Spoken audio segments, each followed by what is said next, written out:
So we've all been here, right? You're scrolling through social media and all of a sudden the most delicious recipe pops up in your feed and you're like, oh my gosh, that looks amazing. I need to go make that right now. And to your surprise, you already have all the ingredients in your house. So you go and make it only to find out that that did not taste as good as it looked. Or here's another scenario for you. You're scrolling Pinterest and you find the perfect DIY project. You're like, oh my gosh, I can totally do that.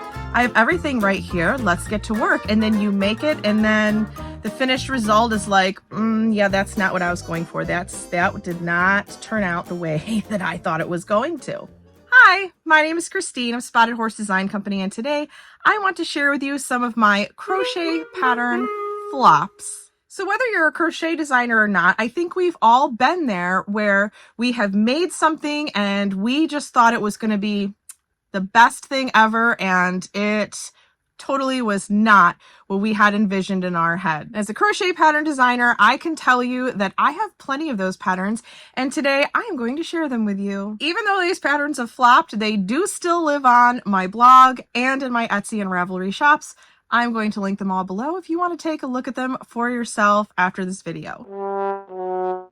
So the first pattern I'd like to show you today is my pineapple market tote. So when I designed this, I was very new, like probably within the first 6 months of my crochet design business. It wasn't really a business for me at that point, but I was still very, very new to designing. And I was so proud of myself for this market bag. I designed this, I'm pretty sure, using cotton from We Crochet, which is a number 3 weight yarn. I thought that these little pineapple baubles were the cutest thing ever, and that people were going to see these little rows of pineapples around this market bag and be like, oh my gosh, yes, I need that pattern. Give it to me right now. And I was super proud of myself for figuring out how to design the little pineapple leaves, which might sound like kind of a minuscule thing, but remember, I had only designed like maybe a couple of patterns before this. So for me to figure out how to make pineapple leaves, I thought I was just like, so I design the pattern, I write the pattern, send it off for testing. My testers are posting on social media. The release day comes and just nothing. So I don't know if I just chalk this one up to I just didn't know how to properly market something back then, or if this is just not the look that people want. So piggybacking off of my pineapple market tote, fast forward about probably another year-ish, year or a little more, I decided I was going to upgrade this pattern. So I took away the baubles, I replaced them with cross double crochet stitches, and I did make some other tweaks to it, like I did just a solid or just one strap instead of two. The market tote had, 2 straps and you can pull the bag apart. This tote only had one strap, that you can just sling over your shoulder, and it included a drawstring with these cute little wooden beads on the end. I was in love with the results of this updated market bag, and I thought for sure, okay, so the pineapple bag may have flopped, but people are going to love this upgraded version. Yeah, nope, people didn't like that one either. So that was it for me. I'm like, you know what? Either people just, market totes aren't a thing anymore, or people just don't like my market tote designs. I don't know. I'm not offended either way. I just kind of look at it as a learning experience, and it's all good.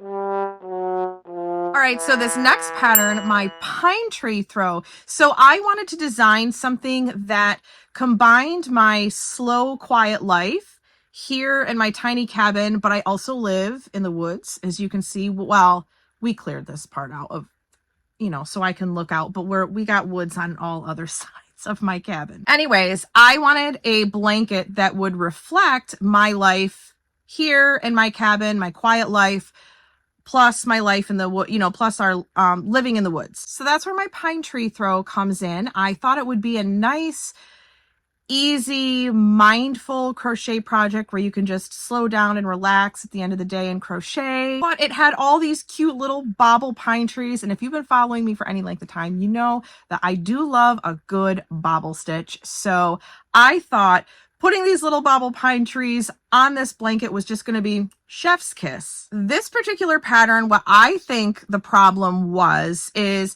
I don't like these photos. I feel like I should have taken them in a different location, in different weather, on a different day. It was really too sunny and bright to be taking photos outside anyways. I also don't think the color was a great choice, although I did choose that color because I knew that it would show up well, like the bobbles would show up well on camera. If I did anything darker than that, they may not pop out as much, again, in the, in the photos. But if I did anything brighter than that, I didn't want it to blow out either. So I kind of feel like if I just had better photos of this blanket, maybe it would do well. So I don't know, you tell me, should I remake this blanket in a different color and then just take fresh photos of it in a different place? Or is this just not a design that you can see yourself making at all?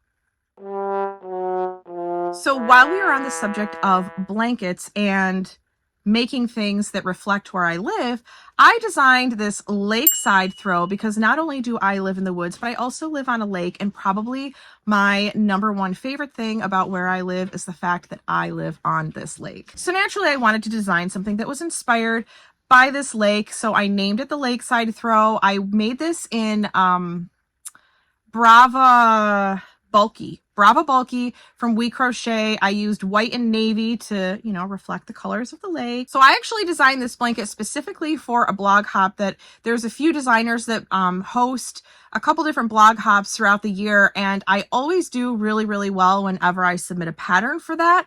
So I designed this pattern for one of their blog hops. I don't remember which one it was now. I was super excited to see how this one would do because, like I said, historically, this particular blog hop always did really well for me. And this, nobody cared. Nobody cared about this blanket. My guess is that it was tapestry crochet and people may not want to be bothered to constantly have to be switching between two different colors while making a blanket. Maybe people just want to sit down and relax, and maybe tapestry crochet is not relaxing for some people. I, for one, love a good tapestry crochet design. When I first started designing, I did a lot of tapestry crochet. I've kind of gotten away from it in the last year or so, and I've just been focusing on solid color projects, but I still love a good tapestry crochet project. So yeah, I'm not sure if people just didn't like the idea that they would have to, do tapestry crochet, or maybe not enough people know how to do tapestry crochet. I don't know. You tell me in the comments what it is about this blanket that you don't like. So remember when pocket scarves were a big thing? I feel like they kind of still are a big thing in the wintertime. You still see a lot of pocket scarf patterns coming out. So I totally jumped on that train, and I was making this particular scarf like on camera, like in my vlogs here on YouTube, and my audience was super excited about it. They're like, oh my gosh, a pocket scarf. I can't wait till this pattern comes out. So I really got this pattern out. I took photos of it, and everybody that said they were excited for it, I don't know where they went, but this is another pattern that's just kind of like sat there in my Etsy shop, and it just lives there rent free, apparently. My mom was the lucky recipient of this scarf. She says she's she doesn't do the crossing guard anymore, but she was a crossing guard for 20 years, and she was still the crossing guard when I made this scarf for her. And she's like, this was the best, warmest, bulletproof scarf that she could wear out on those super chilly mornings crossing the kids, and you just got to like deal with the weather, deal with the elements. And she said this was hands down her favorite scarf. So I don't know, does that convince you? Does that convince you to make this scarf? So speaking of scarves, I made a cowl. So this snowflake cowl, this turned out exactly how I envisioned it in my head, and I was so pleased with the end result. This is another tapestry crochet design. It also uses the waistcoat stitch. So do I chalk it up to those things? Do people not like the waistcoat stitch? Do they not want to be bothered with tapestry crochet? Do people not wear cowls anymore? Maybe cowls aren't a thing. I don't know. But I just loved how wintry and festive this cowl looked. And this is my mom modeling this for me. She looked gorgeous in it. She was also the recipient of this cowl as well, and she absolutely loves wearing it. So I don't know why nobody wanted to make it. But it is what it is. That's okay. There's my snowflake cowl pattern that nobody wanted. So if you've been around for a little while, you know I have a cat and that her name is Maybelline, and she is absolutely the queen of everything. She's shown up in my videos here. She's shown up in my tutorials. She just lays on my workspace while I'm filming tutorials, but she also shows up in my vlogs. Maybelline is my person. And yes, you heard that right. She is my person. I love her to death. So now that I sound like a crazy cat lady, naturally, I had to make myself a hat that resonated with my love for cats. And my tapestry cat hat pattern was born. I worked this up fairly quickly, and just like the snowflake cowl, this turned out exactly how I envisioned it in my head. Now, I will say this is made, obviously, using tapestry crochet. It's also made using the waistcoat stitch, which I know some people may not like, but it also features a slip stitch back loop only brim, and I know that tends to make some people not very happy. But in my opinion, a slip stitch back loop only brim is the only way to go. It is the stretchiest brim. It fits nice and snug like you would want a brim to fit around your head. So I always opt for a slip stitch back loop only brim. I just put on a good show. I know it's tedious, but I just put on a good show and I go to town. So those are three very big reasons why I think people didn't like it. They just they don't want to be bothered with tapestry crochet. They definitely don't want to be bothered with the waistcoat stitch or a slip stitch brim. I don't know. Tell me what you think.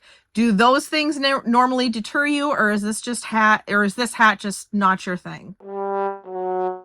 If there was one pattern that I thought for sure would go absolutely viral, it would be this cactus hat right here. So there is this store that sold these hats. They were machine knitted. It was very obviously like a commercially made thing, but that's where my inspiration came with this. They had the round of cactuses or cacti. I don't know what is there one that's grammatically correct? Do I say cacti? Do I say cactuses? Anyways, I'm probably going to be saying cactuses in this video. So if I am not correct, go ahead and correct me in the comments. So yeah, this store had a bunch of these hats, or always seemed to carry a bunch of these hats with the cactuses around it. But the thing is they were always selling out. I noticed that they were always selling out, and they caught my eye because some of my earlier designs incorporated cactuses. I live in a state, we don't have cactuses in this state, but for some reason, I just am really drawn to a good cactus design. So I would incorporate it into my designs a lot. So when I got the idea or the inspiration for this pattern, I'm like, oh my gosh, people are going to go crazy for this. Spoiler alert, they didn't. When I was photographing my sister, so she's the model in these photos, she's like, Christine, I am not a hat person, but I would wear, she goes, I don't even like those faux fur, pom-poms on top. She's like, I am not that kind of person, but I would wear this. This hat is awesome. So I ended up gifting it to her after, we finished shooting all these photos. But yeah, release day came, and once again, nobody cared about this hat. So this next pattern kind of goes back to my early days of crochet designing. I was still probably in my first year of designing. Now, the first two patterns that I designed ever, both went viral. My cactus mason jar cozy and my cactus wall hanging. People were going crazy for those. So when I got the idea to incorporate faux fur yarn and turn it into a fuzzy cactus pillow, I'm like, people are just they're not gonna be able to get their hands on this pattern fast enough. So I work up the pattern. It's a fairly easy design to make. Yes, it does involve tapestry crochet to a point, because for the cactus portion, you are using faux fur yarn. So you're going back and forth between the worsted weight yarn and the faux fur yarn. And to my utter surprise and disappointment, when I released this pattern, it fell flat. Ironically, at this time, I was still making things to sell. And that's really where most of my money was coming from at that time. I was going to markets. I was selling in my Etsy shop online. I still had finished pieces to sell in my Etsy shop. Right now, it's all patterns now. But back then, I had actually mostly finished pieces in my Etsy shop. So ironically, even though the pattern didn't sell, I could not make these freaking pillows fast enough. Anytime I would bring them to one of my markets, I would sell out. They were constantly selling out in my Etsy shop. I was having to take orders because they were out of stock. They were always out of stock. So I was taking orders on top of that. Literally could not get these pillows out fast enough, but yet the people in the crochet world could have cared less about this pattern. Speaking of things constantly selling out, meet my beer can lanyard. When the people at TikTok first saw this beer can lanyard, I'm going to tell you what, they blew up my freaking website. So I was still door dashing at that time, kind of on a full-time basis, door dashing and doing Walmart grocery delivery. This is the pattern that actually made me quit both of those gigs because I had so many orders coming in. I literally didn't have time to work, but I was making more money making these silly beer can lanyards that I was doing DoorDash. And when I tell you I was backed up for months, that is no joke. Like, I just remember every day the pile of orders, and I had to turn it off. I had to turn off the orders and stop taking them because they were piling up so much, and I was crocheting as fast as I possibly could.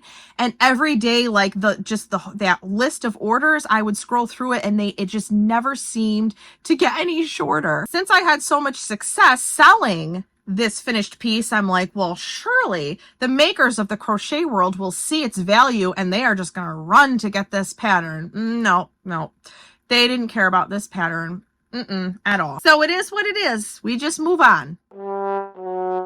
So the very first pattern that I designed was a cactus mason jar cozy, and the people loved it. They loved it. I was so surprised because I'm like, people still drink out of mason jars? Like, I still did. Like, I always had a morning smoothie and I would pour it into, a big 32-ounce mason jar. But I kind of felt like I was in the minority because I'm like, people don't drink out of mason jars anymore. Like, that was like a 2010 Pinterest trend. Like, people aren't really like using mason jars anymore. But to my utter surprise, people were literally blowing up my Etsy shop when I released this pattern. And remember, I said this was my very first pattern ever. But that's not the pattern I want to talk to you about. I want to talk to you about my cactus purse. So I was like, people liked the mason jar cozy so much, but a purse is so much more practical because people use purses every day, right? It's a more practical item than a mason jar. So surely if they loved the cozy, they are going to need a cactus purse. So I go through the whole process. I take my finished photos, release day comes, and people could have cared less. They loved the mason jar cozy, and then the purse, they were like, yeah, no, that's not really for me. And the last pattern that I'm going to share with you today, I do actually have more pattern flops, so maybe I'll have to make a part 2. But the last one I'm going to share with you today is my crochet summer top. So I actually designed this just this past summer. I needed something to wear for my stepdaughter's birthday. We were taking her out on the wine trail, and I had gone to TJ Maxx. I'd gone to, a couple other stores, and I didn't like how anything looked on me. So I'm like, I'm just going to make something myself. Now, as somebody who's fairly new to designing my own garments, I wanted something, one, that was going to work up fairly quickly, but also would be very easy to put together. And likewise, I wanted to share a pattern with my audience that featured those two things. I wanted to attract people that maybe were shy about making their own crochet garments, or people that wanted to make their own crochet garments but didn't know where to start and just wanted something easy. So I wanted to create something that worked up somewhat quickly and was easy enough for almost just about anybody to make. And I felt like this top really fit the bill because it's only made using 2 rectangles, and then I just did like a little tie back on the back so that you had the option to like wear it off your shoulder, but you could put that little tie back in and then it would hold both of the pieces up on your shoulders. So I liked that it gave you options. I wore this top so many times last summer, and I got compliments every time I wore it. So I, as I do, I wrote the pattern, I did all of the things, I released the pattern, and nobody really cared about the pattern. So I'm not really sure where this pattern fell flat. Is it just a style that people aren't interested in wearing? I mean, I will say I am very out of touch with trends and what's happening out in the world because I live here in the woods. So I honestly don't know what people are wearing nowadays. So maybe I just created something that's just not in style. I don't know. So I would love to hear from you. First of all, I'd love to know if you can relate to me in any way. Secondly, after seeing these designs, I would love your feedback. Like, what don't you like about them? What do you think I could have done better? Is there something you are looking for in a pattern that I'm just missing? I don't know. Again, all of these patterns still live on my blog and in my Etsy and Ravelry shops. They're all linked below if something did catch your eye. And I'd love to know your thoughts and what you think about my pattern flops. And if you want to see more patterns, because I have more. I definitely have more that I can share with you. I can totally do a part 2 if you want to see more. Well, that is it, my friends. Thank you so much for hanging out with me and listening to me vent about all of my pattern flops. And I will see you in the next video. Bye.